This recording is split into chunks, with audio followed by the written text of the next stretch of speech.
Hi, my name is Jonathan. Welcome to the Haystack. Ward Radio just had guest Jerry Grover on, and they talked about the Tower of Babel.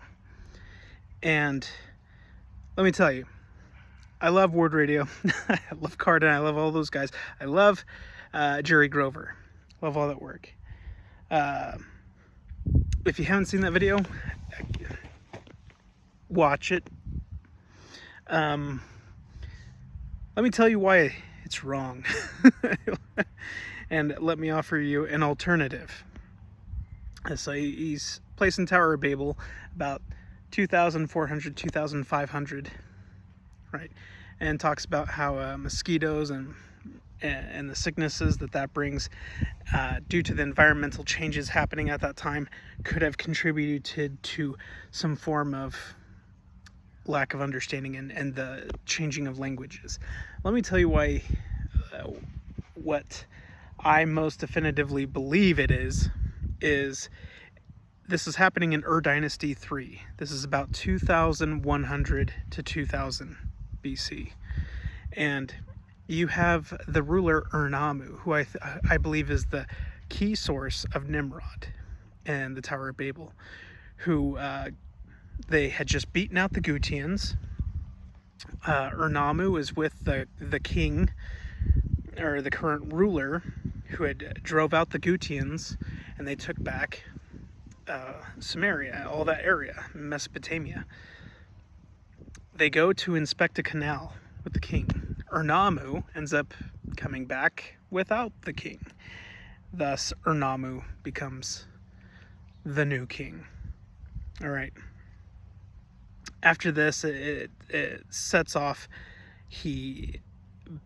This is a huge renaissance period for Mesopotamia. This is when all the epics of Gilgamesh come out at this time. And let me remind you, all the epics of Gilgamesh, the atheists say this is where the story of Noah and all that comes from. The legend of Adapa and Adam. It's all being sourced from Dynasty 2 or 3, 2000 BC. Okay, that's where all this writing is coming from. That's the source. Okay, so as long as we understand that, it's not because we have records older than that. It's because that's when the epics of Gilgamesh are all coming forth. And the thing is that all the epics of Gilgamesh do not agree with each other. You know, they're varying copies. They differentiate. But during this time, what happened was it was a huge renaissance period of literature, where they're altering literature, which is evident by all the varying editions and forms of the Epic of Gilgamesh. But we're also seeing, and they're also rewritten much later too, but we're also seeing a reformation of religion. Okay, so their god of heaven, Anu, that's the father god, the god of heaven, the creator god, all of that. That god is being dismantled and taken down and replaced. They're going to battle with it, right? With the construction of the great ziggurat of which they then dedicate in the name of Inanna, which technically is the daughter of Anu. Either way, they start rewriting all of their history and religion and everything to fit with that. In fact, they have a Cain and Abel story, where instead of God, they use Inanna. And instead of Cain and Abel, they have these two smaller gods that are representative of two different smaller communities. And each of these gods, one's a shepherd community, another one is agriculture community, and they're trying to appease Inanna, right? Not please God with a sacrifice, but it's try to produce an offering to Inanna for a marriage union. So which one will Inanna take? So people like atheists will take this and they'll go, okay, that's what the Israelites turned into the Cain and Abel story. Or that's because they just reformed all the religion at that time and they imposed Inanna to replace all of that. So, oh, Johnny, are you saying that God was Anu? I thought he was El Elyon to Abraham. And that would be 200 years later. And that would be in a different portion. more westward from Mesopotamia. But I think it would be very similar to how we see Orthodox and Catholics and varying Christian churches today. We would see probably the same thing of that religion back then. And it's all through a patriarchal lineage. Then you go to the temple, and then all of a sudden they just reformed the temple and now it has a new presentation. It's like Disney buying Star Wars, and it's like, oh, this isn't the brand anymore. It's changed a lot. It's not even recognizable anymore. They changed the whole universe. So it's the same thing. That's just human nature. That's the way things are working out. Anyways, so that explains that. Going back to dismantling Anu and removing. So they're changing the language. They're changing the word of God. Okay? Does that make sense? Is the confounding of the languages, the confusing of the languages, is because even at that time, they're not agreeing anywhere. Well, didn't destruction come right after? You know, the Tower of Babel had to fall, which means that there had to be a great destruction. And yes, the Gutians came back in and they destroyed that whole area. They wiped it all out again. So I think we get the story of Nimrod, which is a conglomerate of varying rulers, but it's all based on Dynasty 3 and the events that happened at the time. And this is when you would see a dispersion. And this is where we get like the brother of Jared. Why he's so fascinated when he sees that God is in a form of a man, in spirit form, but has the likeness of a man. It's because he associated, like Mesopotamia had all of their gods in the form of a man, but with carnal characteristics. Okay, so he had a paradigm shift, kind of like how like a Trinitarian may have a paradigm shift of the Godhead, kind of how Joseph Smith did. Well, same thing happened with the brother of Jared. So he's like, okay. So it took him by surprise. He didn't know every little thing, yet he was chosen, right? And what's funny at this time is you also see there's these red-haired giants that are buried in China, in the desert in China, and they have these boats, not barges, no, just the bottom halves. And they kind of treated like graves. And these are like giant, red-headed people. But Sumerians and the Babylonians, aren't they the people, the black-haired people? Yeah, but they're also mixed in with Akkadian. So this is later generations. A lot of people like to date the Tower of Babel really, really, really early on, because they attribute that to the founding of the whole area. But that's not what we get in the Book of Mormon. That's what we get in the later collection that was written in the 8th century BC. That's what we get in the Bible. And so their understanding after all those years, it's not going to be exact to reflect how it happened. In fact, the kings are built up differently. So that's the way I see it. But what evidence do we have for that? Well, the Chief Joseph cuneiform tablet. When Chief Joseph turned himself over, and I've done a video on this too, but when he turned himself over to the U.S. government, his belongings, his medicine pouch, along with a cuneiform tablet on it. And on the cuneiform tablet, it was a receipt for a sacrificial lamb during Dynasty 2, or Dynasty 3. So right in the midst of this, so it's the son of King Shulgi. So you have Namu, then you have, wait, let me make sure I'm getting it right. Namu. Yeah, okay, good. Namu, then Shulgi, and then his son. This would have been during the time of Shulgi's son. So not quite 2000 BC, just a little bit above that. And it has the date for it because it tells what priestess and temple and everything. So,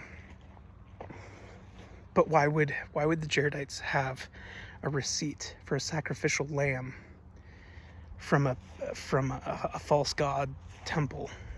Well, it's still a kosher lamb, like it's still a clean lamb. And they were sent to go gather their sheep and shepherds and everything. But I think back then, the concept of a purchase or a receipt meant so much more back then. It was a binding covenant. This is why we have covenants today. It's all based on these ancient practices of deal making. So a receipt is literally some of the first written record we have. So a receipt is very, very meaningful, and it's a proof. It's proof like a temple recommend. It's a proof that this is authentic, right? This was a clean lamb and it came from this time period. And there's various reasons why they may keep that may be culturally binding, or even to them just to signify that they had a clean lamb. There's lots of reasons. But the fact is, we can't ignore that that's where it came from. Well, do we have historical chain of evidence for this? Well, what we do have is that it was donated to the West Point Museum, or at the time was the museum. I covered it in detail in my video, but it was donated by the son and wife of the person who supposedly received it from Chief Joseph himself in Montana when Chief Joseph surrendered himself. And so we have it on record at a very early date. Now, these items were not found or discovered or even heard of historically until 10 years later, after the donation. And so mainstream science, what they say is, well, there must have been an unrecorded expedition to the Middle East where someone found that and made a copy of one and brought it back and put it in a medicine pouch, gave it a full narrative, and then donated it, which makes no sense to me because it has an oral story with it. And they seem to think that it was Native American. And why would you need to fabricate an item, a Native American item, when you've already received Native American items? In fact, in later years, they recognize that it's Middle Eastern, and then it goes back to being called a Native American item. So they're just confused by it. The thing is that the best explanation for that, because the oral tradition is that Chief Joseph gave it up and said it was from white ancestors from long, long ago, and it had been handed down to him. Well, one of the reasons they tend to attack this and say that can't be is because it would have deteriorated by then, because it was in a medicine pouch. Well, apparently they kept it very sacred because it's authentic, and we have a chain of custody and an oral tradition that goes along with it, and this itself would be a proof of the Book of Mormon. But Johnny, that means you're placing the Jaredites at around 2000 BC. Yes, I am. Isn't that when Abraham was? No, he was 200 years later.